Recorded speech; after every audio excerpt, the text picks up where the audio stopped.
In fact, I was the one who presented his negative drug test result way back in November of 2021. At nagpapatuloy ang usapin na yan. So ang sabi ko, para matapos na, yung istoryang hindi mamatay-matay, I was suggesting, and I'm still suggesting, he should undergo an open, fair, transparent, and credible hair follicle drug test. So that, if it turns out negative, sinabi ko na ito, yung resultang negative, sampal niya sa mukha ng lahat na nag-aakusa sa kanya. And I will, because I was the one who presented initially yung kanyang negative drug test. I presented it first sa PIDEA, and then NBI, and then PNP. So yun ang context ko. Attorney, yung pong sinabi natin na kayo po yung nag-present, yung veracity po ng truthfulness po nung result po ng drug test, is it true?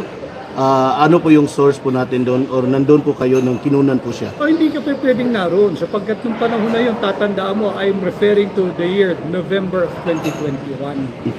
Okay. Yan pandemya pa. At bawal kang basta lang pupunta sa ospital. At ang protocol karamdaman, kung gusto mo magpatingin, punta ka mag-isa. That was in condition then. Okay. At I have no doubt not to believe yung resulta niya na ginanggaling sa St. Luke's Medical Center sa BGC, sa Taguig. And hindi nga mamatay-matay.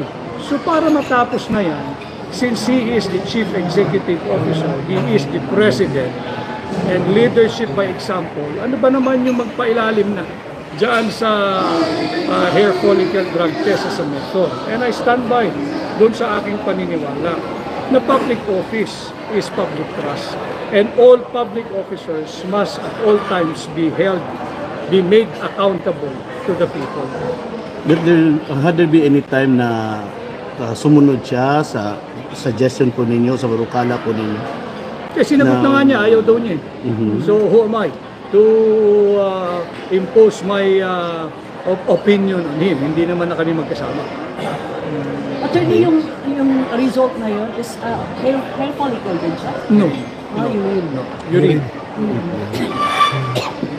Okay, so can we still expect that the president will still undergo? You ask him. I'm not the president. I'm not him. And with his statement, sinabi niya no. So, siya tanongin mo, not me.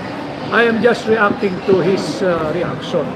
At matagal nang standing usapin yan eh. And sa lahat ng usapin yan, ako'y consistent. Because gusto ko rin malaman, baka naman nagsinungaling ako sa mamamayang Pilipino na nagpresenta ako ng isang maling resulta. At pagka yan naman ay talagang totoo, di yun nga, kapitan niya yung mga nag-akusa sa kanya openly at ipakita niya yung kanyang negative resulta. If given a chance, sakaling manalo kayo as senator, will you make it as a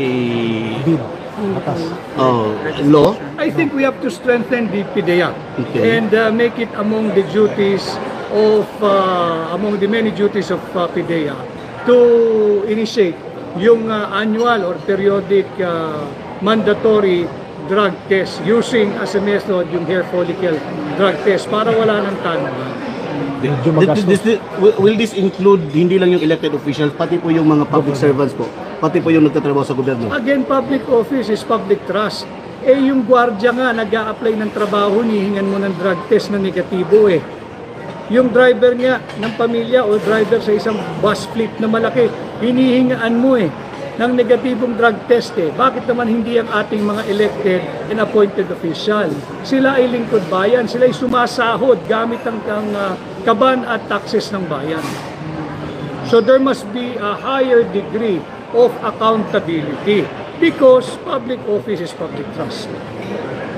At ano yung reaction ko sa answer ko ni sa reaction si PBBM with regards to kung meron bang contingency plan if the Supreme Court will favor your petition on nullifying the 2025 plan. Sabi niya, no, wala daw, we shut down, and then yun daw yung The framers of the 1987 Constitution already presented a contingency plan. At ano yun? Yung automatic or reenacted budget. Yung framers na ng Constitution ang nag-anticipate niyan. Sila na ang nag-provide ng mekanismo o solusyon sakaling magkaroon ng ganyang kaganapan. At hindi nga naman talaga madaling sagutin yung katanungan sa kanya sapagkat hindi pa nangyayari yan. Subalit, dinala tayo sa ganitong estado, blanco yung Bicameral Conference Committee report, ratifikado, pirmado, aprobado at naihain doon sa House of Representatives Bills and Index Section. Bawal yan sapagkat yan ay isang malaking criminal violation. Kung sino man yung may makating kamay na nakialam at naglagay ng mga halaga na umaabot sa 100 bilyong piso sa mga blanco is guilty of falsification of legislative document, is guilty of usurpation of authority. Dahil Kongreso lamang ang maaaring makialam sa pagpasa ng ating taunang budget. Iyan yung aming argumento na inihain sa Korte Suprema. May nagtatanong, attorney, bakit hindi daw sinali sa petition si PBBM since Because meron siyang immunity from suit as long as he is the president. Hindi dahil hindi siya dapat ilagay doon. We know our laws. Hindi siya pwedeng impleaded. Kaya ang impleaded is yung tanggapan ng Pangulo through the Executive Secretary. Yan ang dahilan. So, do you think the answer of the President because when he was asked na may contingency plan, do you think he was just gaslighting? Well, that is his answer and we leave it at that and we take it as it is. But what I'm saying is, kahit walang plano, assuming wala silang plano, konstitusyon na, saligang batas na ang naglatag ng plano. Uuwi tayo sa reenacted budget. Yun ang plano. As attorney, are you one with the former president of saying na culpable yung mga tao na nagpabaya na hayaang blanco? Siyempre, alam ninyo, pagka bumili ka ng isang property, lupa or condominium or apartment or townhouse, hindi ka papayag na bibigyan ka ng seller ng isang titulong blanco. Hanapin mo yung technical description, hanapin mo yung mga bearings, dahil paano ka magkakaroon ng muhon kung bibigyan ka lang ng titulong blanco. Ganun din ang budget, hindi pwedeng blanco. Tanungin ninyo, yung mga miyembro ng sangguniang barangay, marunong magpasa ng budget yan? Tanungin ninyo, yung mga miyembro, yung mga konsehal natin sa munisipyo, sa syudad, yung ating mga board members sa provincial board member, tingnan ninyo, marunong magpasa ng mga budget yan. At hindi pwedeng blanco. Even the Supreme magpanukala yan ng budget na merong kahit isang sentimo. Bakit? Pera ng sambayan ng Pilipino yan. Dapat yan ay pinakakaingatan, binibigyan ng halaga at binabantayan.